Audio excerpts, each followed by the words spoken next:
Good morning student. आज हम विविध प्रश्नावली चैप्टर 6 की पढ़ने जा रहे हैं। एक्सरसाइज 6 इसके बारे में हम बात करेंगे। तो ये प्रश्नावली का जो पहला सवाल है अपना वो क्या है, अपने को क्या दे रखा है, f(x) x² - 9 upon x minus. जब ऐसे सवाल आ जाए और आपको कहा जाए कि x बराबर 3 के ऊपर यदि ये फलन सतत हो तो इसकी लिमिट का मान ज्ञात करो, यानी f3 का मान पता करो। तो अपन क्या करेंगे, इसे कुछ इस तरह से लिखेंगे, limit x tends to 3 f(x) यानी limit x tends to 3 x² - 9 upon x minus 3। और अब इसके गुणनखंड फैक्टर जो आप लिख सकते हैं, limit x tends to 3 x plus 3 और x माइनस 3 और नीचे भी x माइनस 3। तो आप देख रहे हैं कि एक जैसे दोनों ब्रैकेट कैंसिल हो सकते हैं, कट सकते हैं। तो अब हमारे पास क्या वैल्यू बच रही है, x प्लस 3, जिसमें x की जगह 3 लिमिट रख दी जाए, हमारे पास हो गया 3 प्लस 3 यानी 6। तो ये इसका आंसर होता है। यानी डायरेक्ट लिमिट की वैल्यू पता करनी हो तो अपन ये तरीका इस्तेमाल कर सकते हैं। अब इसके बाद अगला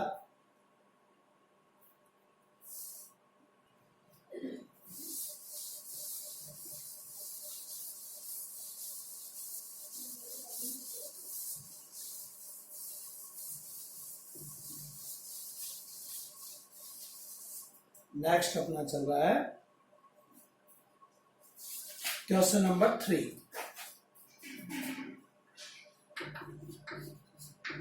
जिसमें अपने को f(x) दिया हुआ है log 1 plus mx minus log 1 minus nx। log 1 plus mx minus log 1 minus nx ये दे रखा है, और अपॉन में x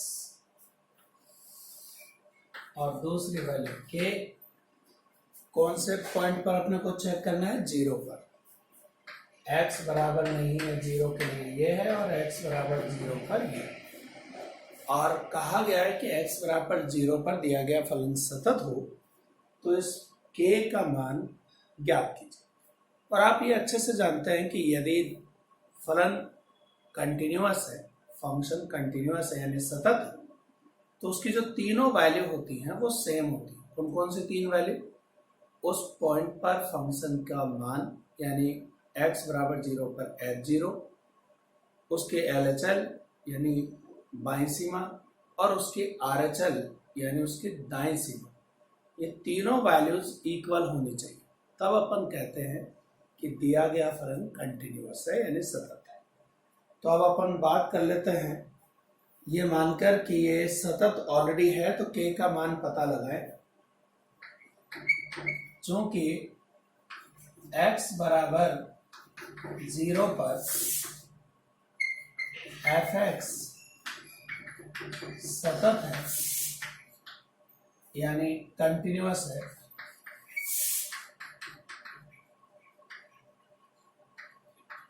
तो अपन क्या करेंगे कि जो तीन वैल्यूज होती है f0, f0 माइनस h और f0 प्लस h, तीनों को सेम करें।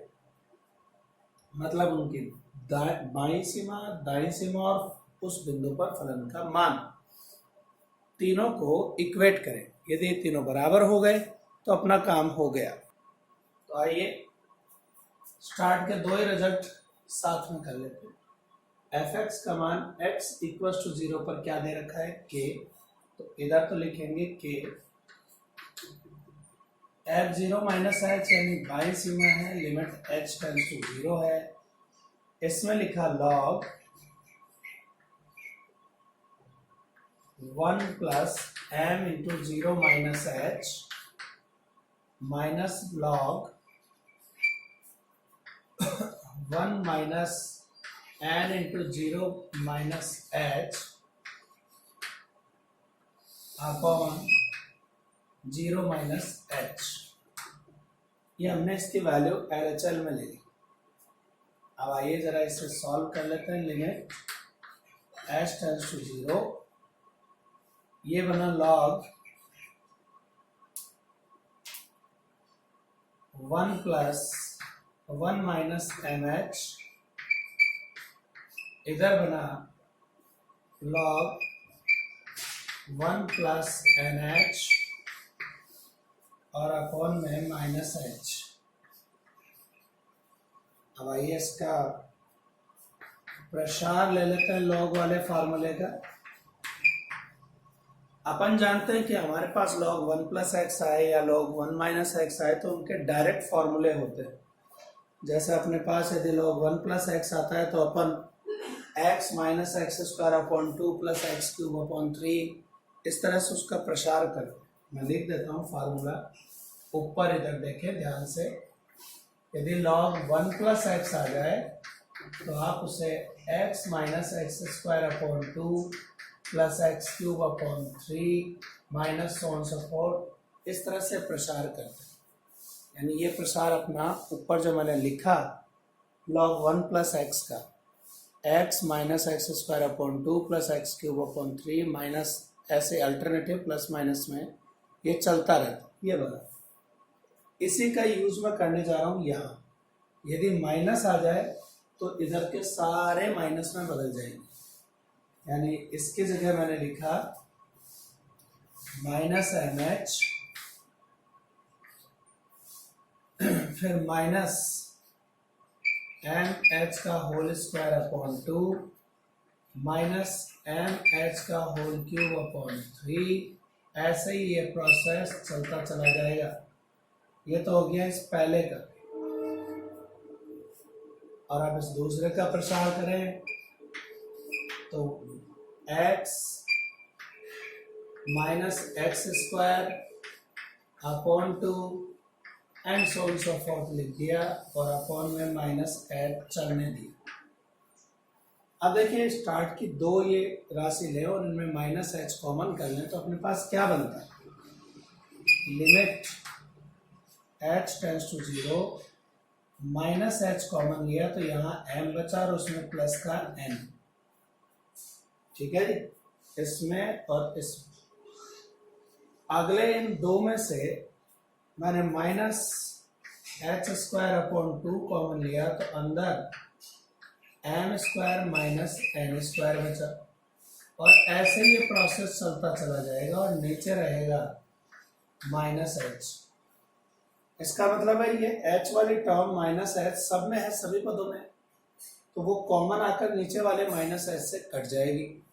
और कट जाएगी तो फिर अपने पास किस तरह का बचेगा ऊपर, तो वो देखते हैं यहाँ क्या बच रहा है।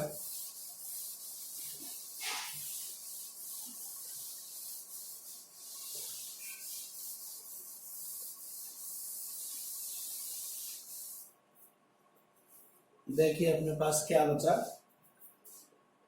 k इक्वल्स टू चल रहा है लिमिट h टेंड्स टू 0।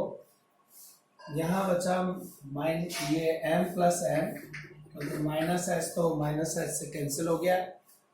इधर बचा h upon 2 m square minus n square and so on so fourth.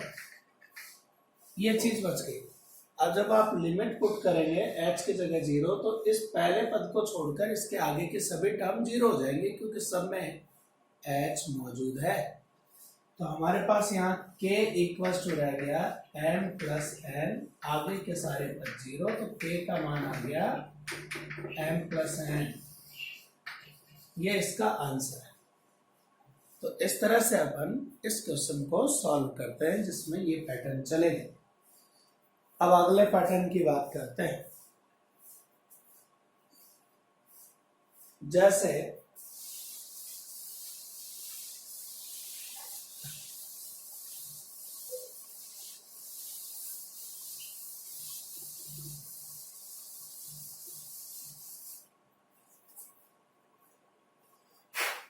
F X equal to X mod X है क्वेश्चन नंबर 6।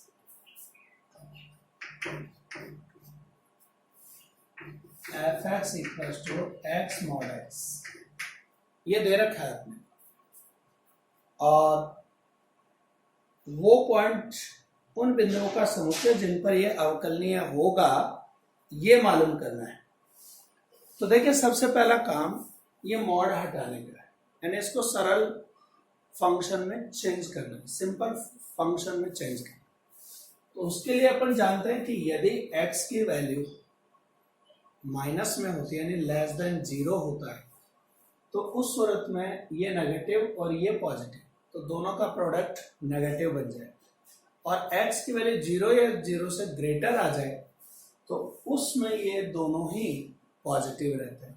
यानी एफ एक्स को आप कुछ इस तरह से लिखेंगे माइनस एक्स स्क्वायर और प्लस एक्स स्क्वायर। यदि x का मान 0 से छोटा है और x का मान 0 से बड़ा या बराबर है तो ऐसे सूरत में ये इस तरह का बन जाता है अपना। अब अवकलनीय है दे रखा है प्रश्न में, वो अंतराल यानी वो बिंदु चाहिए जहां पर अपन इसे अवकलनीय बताते हैं। तो इसका मतलब है x बराबर 0 पर अपन जांच करेंगे कि ये अवकलनीय है या नहीं। तो चेक किया जाए x बराबर 0 पर, क्योंकि पॉइंट तो यही आ रहा है अपने पास। अब इस पॉइंट पर पहले LHD निकाल लेते हैं, left hand derivative. Limit h tends to 0 f0 minus f0 upon minus h।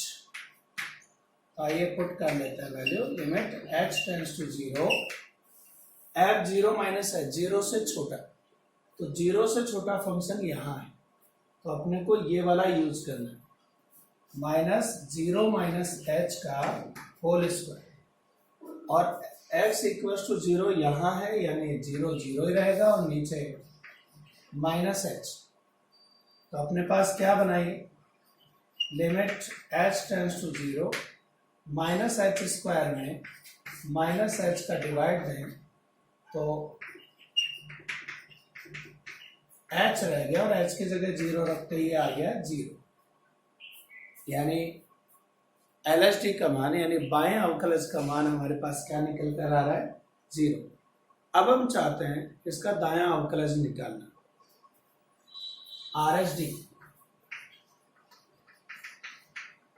RHD का फॉर्मूला अपना limit h tends to 0 f0 plus h minus f0 upon h। तो आइए अप्लाई कर लेते हैं। लिमिट h टेंड्स टू 0, 0 से बड़ा यानी यही, तो 0 प्लस h का whole square minus 0 upon h। तो यहाँ पर limit h tends to 0 h square upon h, यानी वो limit h tends to 0 h और इसकी वैल्यू भी क्या आ गई 0। यानी LHD और RHD इक्वल आ रहे हैं। इसका मतलब है कि x इक्वल टू 0 पर दिया गया फलन अवकलनीय है। अब यदि ये x बराबर 0 पर अवकलनीय कहलाएगा तो हमने ये पॉइंट रैंडम चॉइस का चूज किया था। तो अब क्या होगा फिर, यदि ये एक किसी भी बिंदु पर, जैसे 0 की जगह a ले लेते हैं या कुछ भी ले लेते हैं, तो ये किसी पर भी अवकलनीय होगा। इसका मतलब कोई से भी वास्तविक संख्या जो माइनस अनंत से प्लस अनंत के बीच आती है उसके लिए ये अवकलनीय होगा। यानी x का मान आप कुछ भी चुन लें यह अवकलनीय चला जाएगा। तो इस अंतराल के अंदर अपन इसे बोलते हैं कि यह अवकलनीय है। तो ये था इसका क्वेश्चन नंबर 6 को हल करने का तरीका। अब आगे बढ़ते हैं। अगला प्रश्न अपन चुने 11।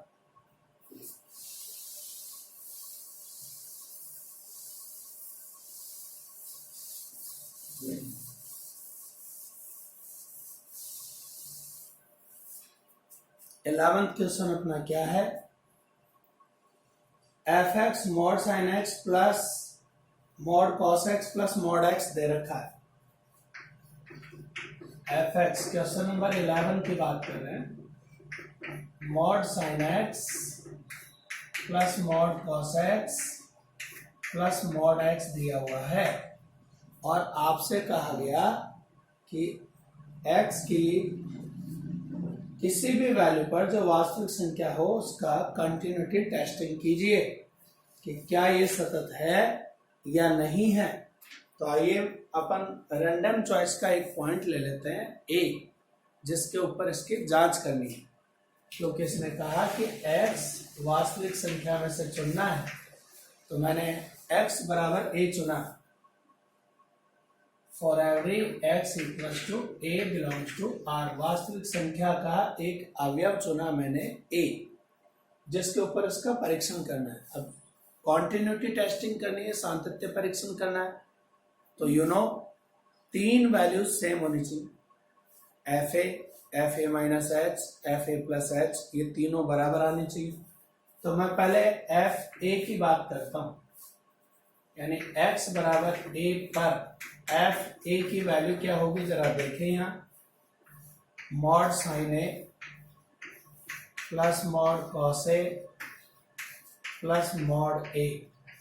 तो आप जानते हैं भले ही साइन का मान प्लस में आए या माइनस में, मॉड लगा होने की वजह से वो प्लस में चेंज हो जाएगा। तो अपन लिखेंगे साइन ए, इस पे कोई फर्क वैसे भी नहीं पड़ता क्योंकि cos minus theta cos theta ही होता है, तो चाहे ए पॉजिटिव होता है या नेगेटिव कोई फर्क नहीं पड़ेगा। और मॉड ए का मान ए होगा, यानी मॉड का काम होता है उसे प्लस में बदल देना। तो ये तो हो गया अपना पहला। अब LHS निकालते हैं। तरीका limit h tends to 0 fa minus h, value रखें लिमिट h टेंड्स टू 0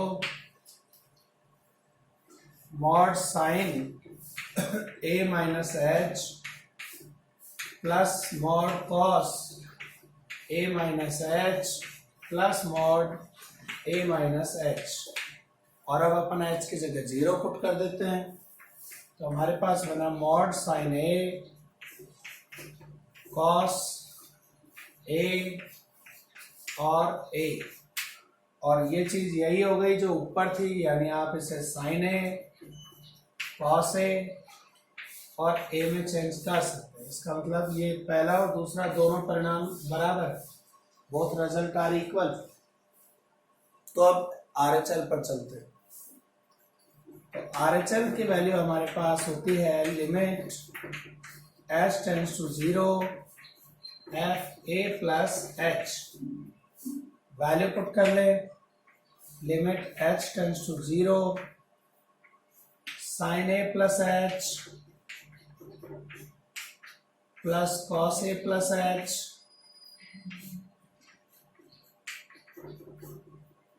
और प्लस a प्लस h। वही तरीका इसमें भी वैल्यू लिमिट पुट कर दी जाए, तो ये sine a plus cos a और मॉड a, और ये चीज भी ऐसे ही रह जाएगा sine a plus cos a plus a। तो आप देख रहे हैं कि जो तीनों रिजल्ट आए 1, 2 और 3, तीनों के तीनों परिणाम सेम है।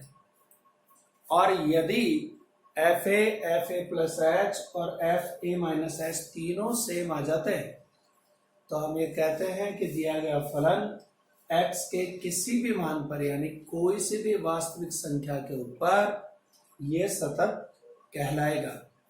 तो सातत्य परीक्षण अपन इसी तरह से करते हैं।